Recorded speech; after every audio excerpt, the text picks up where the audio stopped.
Midi.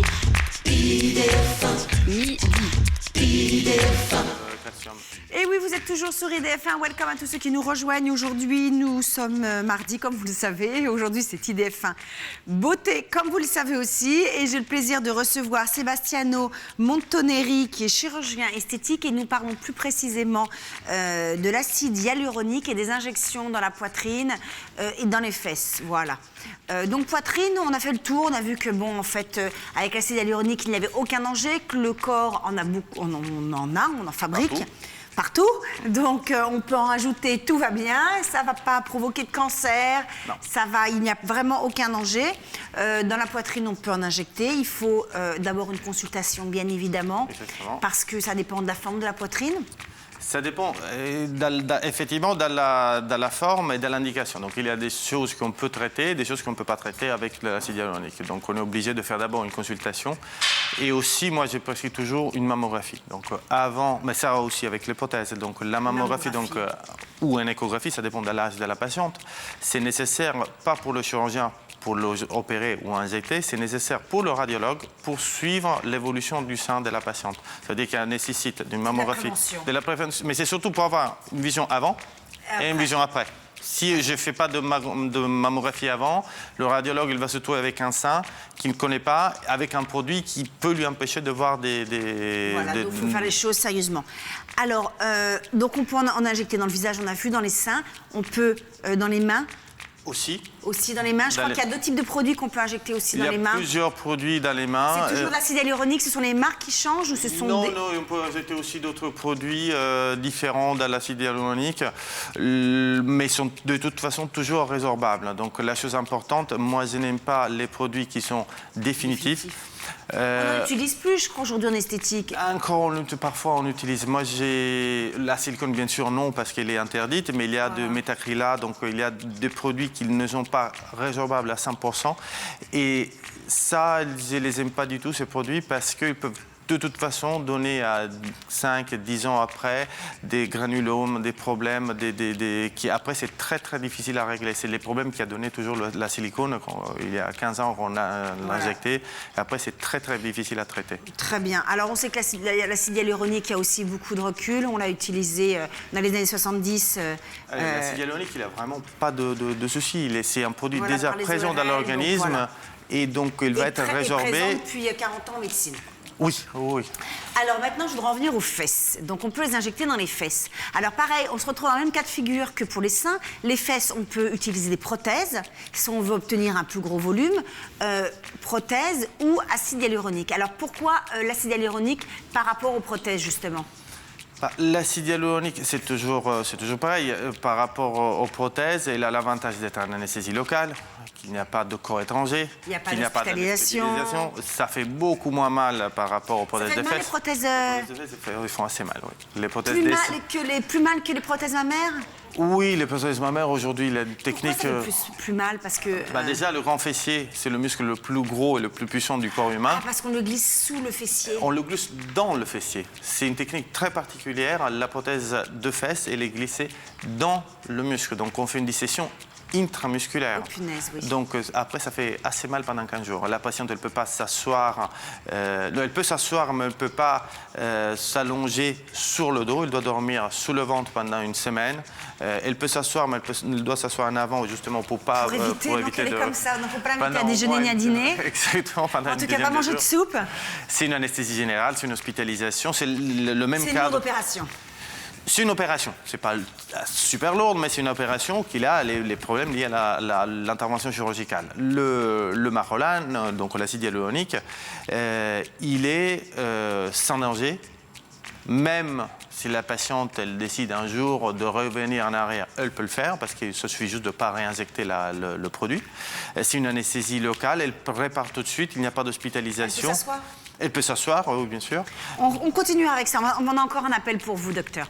Allez, on va le prendre tout de suite. Bonjour. Oui, bonjour. Bonjour, comment vous appelez-vous? Je m'appelle Madame Jakite Adama. Bonjour, vous nous appelez d'où? À Fontenay-le-Fleury 78. Alors, on vous écoute.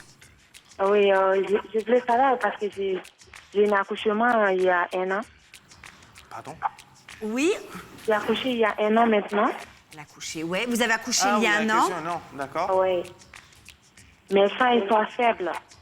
Ah, et vos seins se sont vidés un peu, non? Ah ouais, ouais. Alors, que peut-on faire, docteur? Là, on est revenu à la poitrine, on est remonté. Encore une fois, si la poitrine est juste vidée, on peut le traiter avec l'acide hyaluronique. Donc, on peut redonner du volume. Après, encore une fois, il faut évaluer combien de taille il faut augmenter le sein. Donc, si c'est juste une taille, on peut le faire avec l'acide hyaluronique.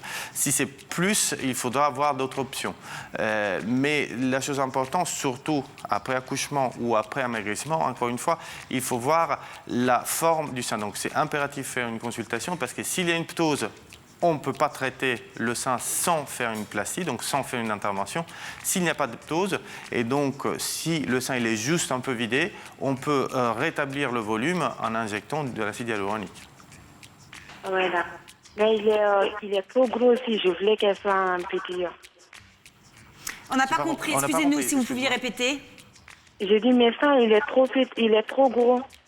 Ah, il est devenu trop gros. Ah, les seins sont devenus trop gros, ils ne sont pas vidés. C'est l'inverse. Dans ces cas-là, on ne peut pas le faire avec l'acide hyaluronique, on est obligé de l'opérer. Donc ça s'appelle une plastie mammaire, c'est une intervention justement pour réduire les seins. Alors, est-ce qu'on ne peut pas attendre aussi puis faire un bon régime? Ça dépend parce que souvent, si le sein il est trop gros, après un accouchement, elle a tendance à tomber. Et dans ces cas-là, même si on perd du volume, c'est encore pire parce que c'est vider un sac qui est déjà trop grand pour la quantité de glandes mammaires qu'on a. Ben, je crois le mieux, c'est que madame aille consulter. Oui, et, exactement, voilà. Il faut vous renseigner, consulter. Et puis, parce que c'est très compliqué par téléphone, on ne connaît pas bien le problème. Oui, d'accord. Et oui, c'est vrai que c'est pas évident. Vous avez quel âge? Oui, j'avais 20 ans. Combien? 20 ans. Mais vous êtes toute jeune en plus, faut pas rester comme ça, vous avez bien raison. Parce que 20 ans, c'est dommage quand même d'avoir une poitrine abîmée, donc il faut vraiment les consulter, et puis prendre le taureau par les cornes, faire ce qu'il faut faire, et puis hop, on repart de bon pied. Ah oui. Parce que quand je portais même le soutien-gorge, ça tombe, tu vois.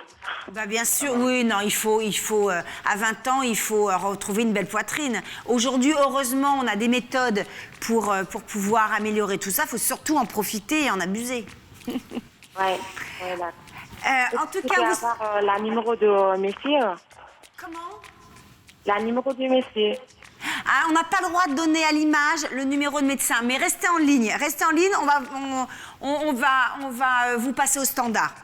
D'accord? Oui, ne coupez pas, on vous récupère au standard. Oui, d'accord. On vous remercie, madame. Au revoir. Au revoir. Merci à vous. Au revoir. Et oui, en plus, à 20 ans. Oui, non, mais... C'est pas possible. En tout cas, vu qu'elle est déjà gros, pour le réduire, on ne va pas lui injecter du Macrolane. On est bien Oui, d'accord. non, voilà. Donc là, quand il y a trop de volume, effectivement, on n'injecte pas d'acide. Et dans ces cas-là, on ne peut pas trouver une solution sans faire de la chirurgie. Donc dans ces cas-là, on est obligatoire. C'est nécessaire. Alors moi, je vais revenir à nos fesses et à nos grands fessiers. Donc, quand on met une prothèse, on le glisse. Dans le muscle? Dans le muscle. Quand on injecte dans le muscle? Non, en haut du muscle. Donc c'est au-dessus du muscle. Donc c'est entre on va dire, entre la graisse sous-cutanée, qui est dans la partie fessière, est quand même très importante, et le muscle. Donc on a la peau, la graisse, le muscle, et on va l'injecter au ras du muscle. D'accord. Donc effectivement, il n'y a pas de traumatisme comme avec une prothèse où là, le muscle est soulevé, étiré. C'est une technique qui est... Plus on est musclé, aussi bien pour les seins que pour les fessiers, si on met une prothèse, plus ça fait mal, parce que plus le muscle est gros, épais. En fait, c'est à chaque fois qu'on met de la tension ou qu'on opère sur un muscle, le muscle est très énervé et c'est la tension du muscle qui fait mal. Est-ce que prothèse et injection fessier, parce que les hommes ont plus ce problème d'avoir des fesses plates, plus que les femmes en règle générale, est-ce que vous avez des hommes qui viennent aussi? Ça arrive, mais on va dire que le 90% des activités, c'est des femmes. Parce que dans la morphologie, l'homme a la fesse plus plate que la femme, en principe. Oui, mais bon, une fesse plate chez les hommes, ça passe mieux qu'une fesse plate chez les femmes. Oui, c'est assez laid chez une femme. Oui. En plus, normalement, c'est ce qu'on appelle la fesse en goutte d'huile, quoi, en fait. Exactement. Droite Mais surtout que chez un homme, s'il se muscle bien, on arrive à avoir quand même une forme qui reste de toute façon arrondie et acceptable. Une femme, même si elle est musclée, les fesses plates, elle va avoir un muscle bien tonique, mais toujours plat. Donc on a besoin vraiment de faire un bombé au-dessus on ne peut pas obtenir sans injecter soit l'acide hyaluronique, soit de la graisse. C'est la patiente elle a de la graisse, ou sinon il faut effectivement mettre des prothèses.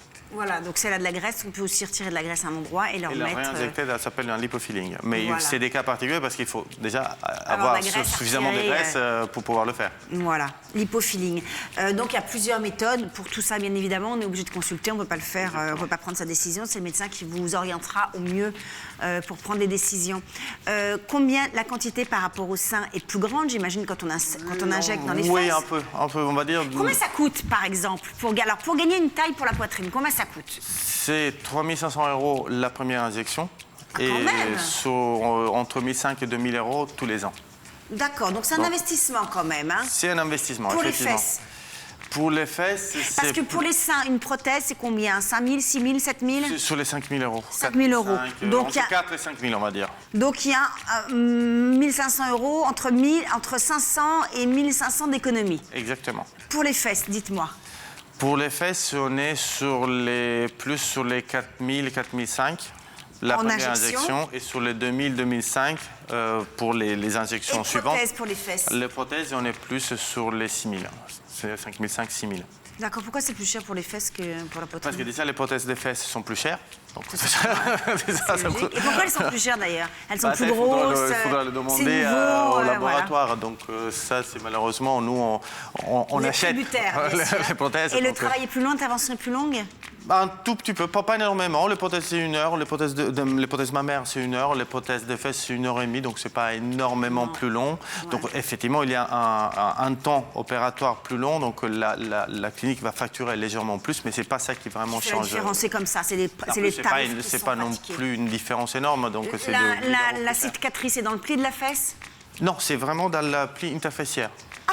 Donc, il y a juste une cicatrice qui fait 4 cm de longueur. Dans le pli interfessier, donc c'est invisible. Donc on ne voit pas. Très bien. Il y a encore un appel, on va le prendre tout de suite. Bonjour. Oui, bonjour. Bonjour, comment vous appelez-vous? Aurélie du 94. Eh bien bonjour Aurélie du 94, oui. Tout. Oui, bonjour. En fait, je voulais poser une question. En fait, j'ai des fesses qui tombent et je voulais savoir en fait si les injections peuvent les rebooster un peu. Voilà.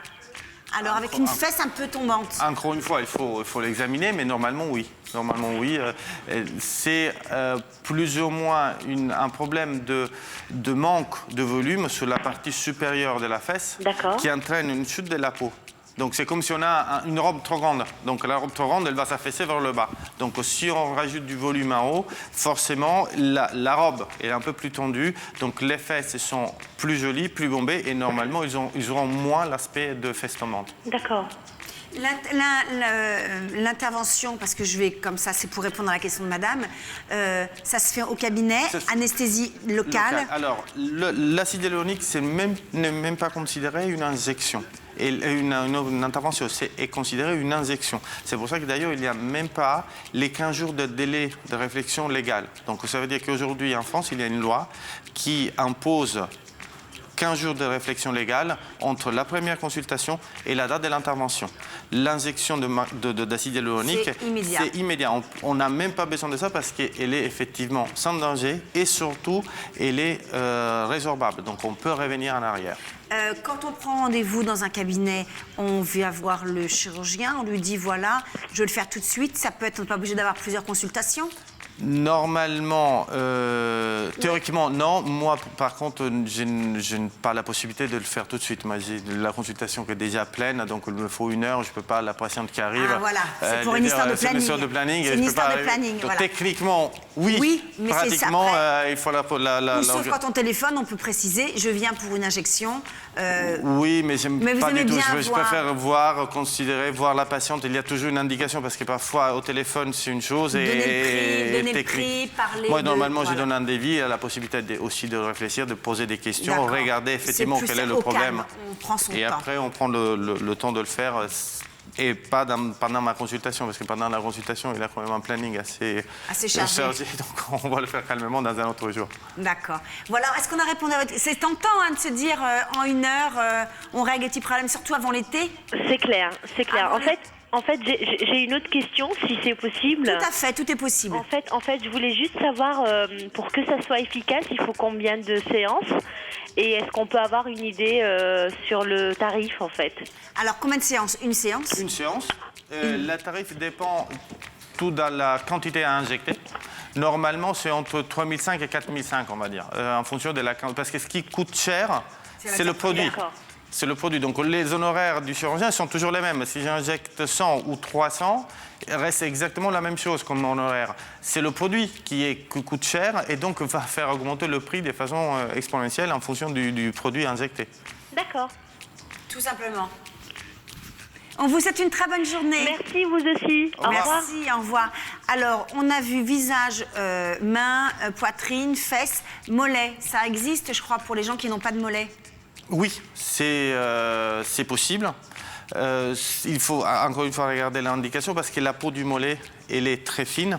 Donc il faut faire très attention. On peut effectivement l'arrondir un peu, l'améliorer, certes.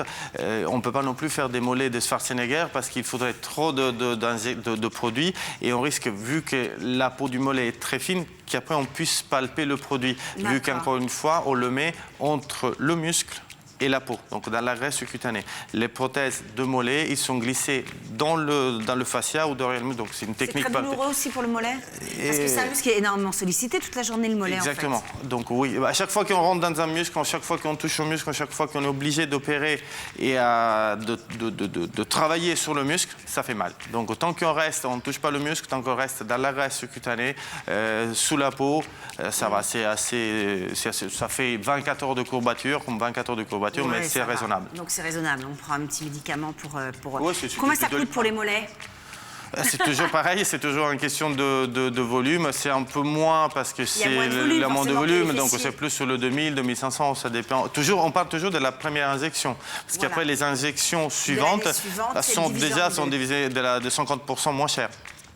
Je vous pose une question bête, mais je vous la pose quand même. C'est pas remboursé par la sécurité sociale? Non, bien évidemment. Bien évidemment, c'est de l'esthétisme, donc c'est à la charge de chacun. Est-ce qu'on peut, vous savez, avec la liposuction, on avait ce problème de tôle ondulée.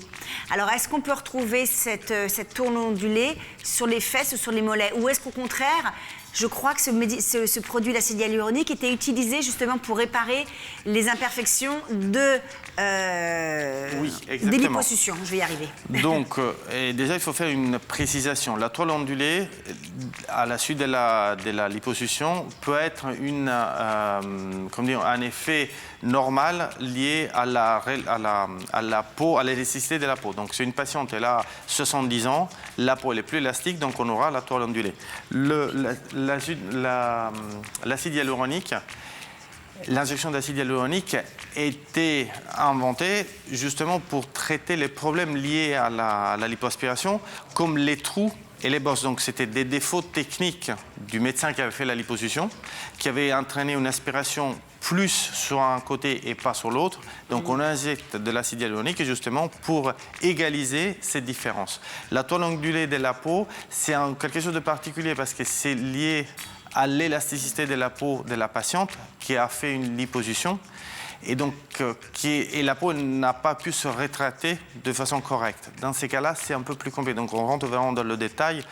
Encore une fois, l'acide hyaluronique, c'est un produit de comblement. Donc, sinon, on a un trou, on peut le combler.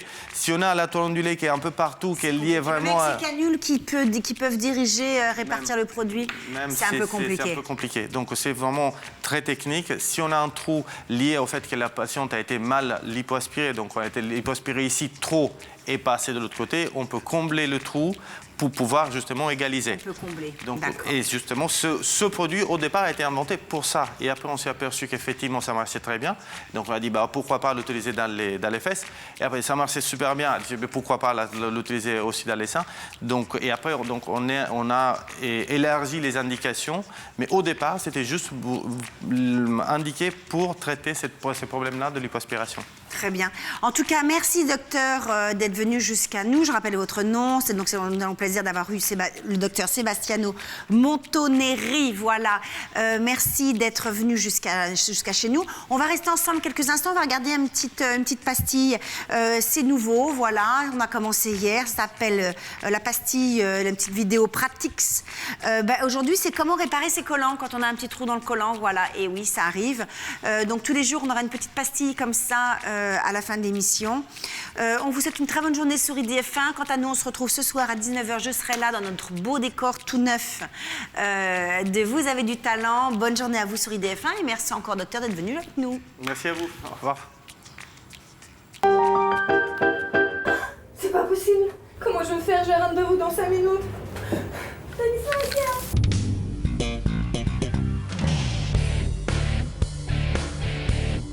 Super Stella.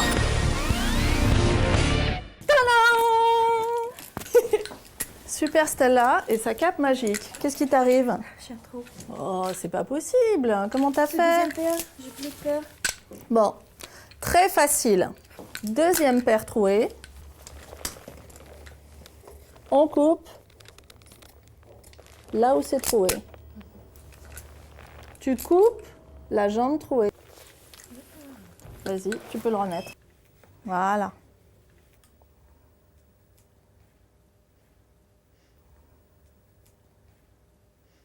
Bah c'est magique. Bah, bien sûr, je suis magique. Et ça, poubelle. Et une nouvelle paire de collants. Merci, Super Stella. IDF1 midi. IDF1 midi. IDF1 midi.